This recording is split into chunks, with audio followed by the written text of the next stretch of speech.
Hello everyone, welcome back to my YouTube channel. My name is Sanskriti. और boards को बचे हुए हैं सिर्फ 7 दिन, तो अब हम क्या करें। So I am back with a series called last 7 days to boards, जिसमें मैं हर रोज़ अगले 7 दिन तक एक वीडियो अपलोड करूँगी, जिसमें I will try to help you guys to score good, to make a good percentage, to gain confidence, to write answers, to avoid silly mistakes, etc., and a lot of things. So please subscribe कर देना ताकि जब भी कोई video आए तो तुम्हें notification मिल जाए एंड तुम वो वीडियो फटाफट देख पाओ। सो आज के वीडियो में हम बात करने वाले हैं कि हमने प्रैक्टिस भी करी, हम सब कुछ कर रहे हैं, बट रिजल्ट नहीं आ रहा है, अच्छे नंबर नहीं आ रहे हैं, प्री बोर्ड में अच्छे नंबर नहीं आए, अब लास्ट के 7 दिन बचे हैं, क्या करें, स्ट्रेस हो रहा है, फ्रस्ट्रेशन हो रही है, ये सब कैसे मैनेज करें।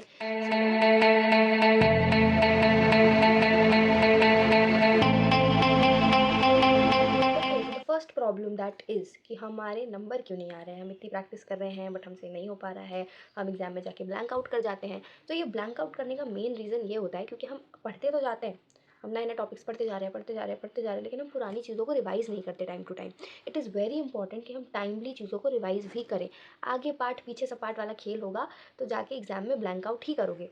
तो टाइमली अगर तुमने कोई टॉपिक आज सुबह पढ़ा है तो उसे रात को सोने से पहले एक बार रिवाइज़ कर लो। अगली सुबह जब दोबारा पढ़ने बैठो तो सबसे पहले जो पिछली चीज़ें पढ़ी थी उन्हें रिवाइज़ करो। तो इससे क्या होगा कि वो जो चीज़ें तुमने बार बार पढ़ के उसे रिवाइज़ करते जाओगे तो वो टॉपिक्स तुम्हारे स्ट्रॉन्ग होते जाएंगे। तो टाइमली रिवाइज़ करना बहुत ज़रूरी है। सेकेंडली, आंसर राइटिंग हम कर रहे हैं, हम सैम्पल पेपर सॉल्व कर रहे हैं, हम सब कुछ कर रहे हैं, तो भी हमारे नंबर क्यों नहीं आ रहे हैं।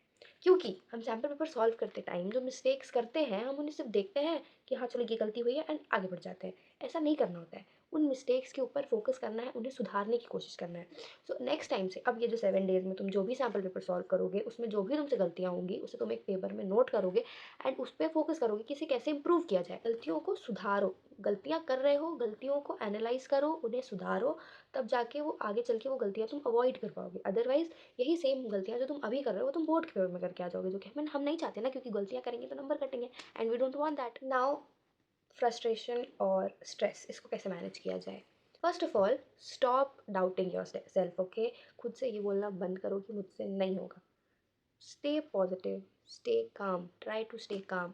ओके, घंटों तक बैठ के पढ़ने से कुछ नहीं होगा। अपने आप को फ्रस्ट्रेट करने की ज़रूरत नहीं है कि बिल्कुल 6-6 7-7 घंटे बिल्कुल पढ़े ही जा रहे हैं, पढ़े ही जा रहे हैं, पढ़े ही जा रहे हैं। ऐसा नहीं करना होता है। एक टाइमली स्केड्यूल बना के पढ़ो कि हम 40 to 45 मिनट्स, मैक्सिमम 1 घंटा पढ़ो, 10 मिनट का ब्रेक लो। 1 घंटा पढ़ो, 10 मिनट का ब्रेक लो। 1 घंटे से ज़्यादा उस स्टडी सेशन को एक्सीड करने की ज़रूरत नहीं है।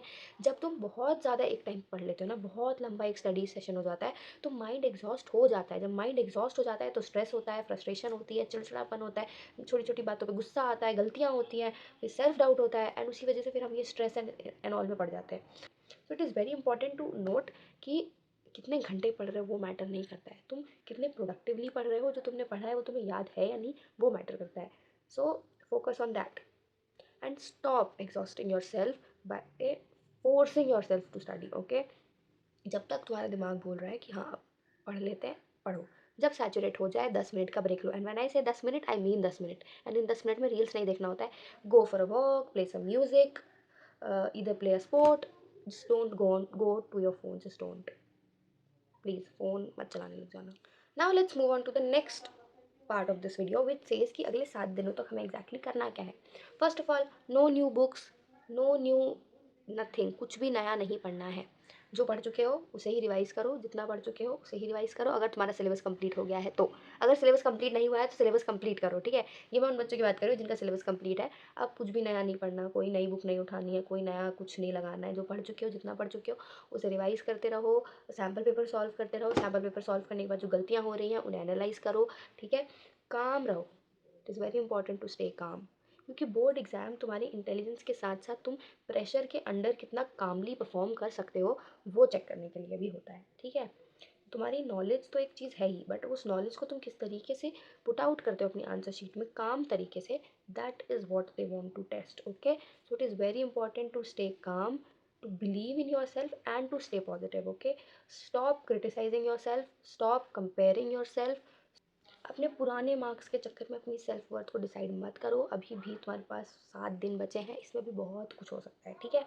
So focus on what you can achieve, focus on how you can improve and not on what you were and how others are. Okay, तुम्हें किसी से भी अपने आप को कंपेयर करने की ज़रूरत नहीं है। Just focus on yourself and stay calm. Okay, so this was all for this video. I will see you in my next video, जिसमें हम बात करेंगे कि एग्जैक्टली क्वेश्चन पेपर को अटेम्प्ट कैसे करना होता है। Also next 7 days are going to be really useful for you, and जो मैं वीडियोज़ डालूंगी वो भी काफ़ी यूज़फुल होने वाले हैं। तो अगर सब्सक्राइब नहीं किया है तो सब्सक्राइब कर देना। ऑल्सो अपने दोस्तों के साथ भी शेयर कर देना। I will see you in my next video. Till then take care, bye bye, love love.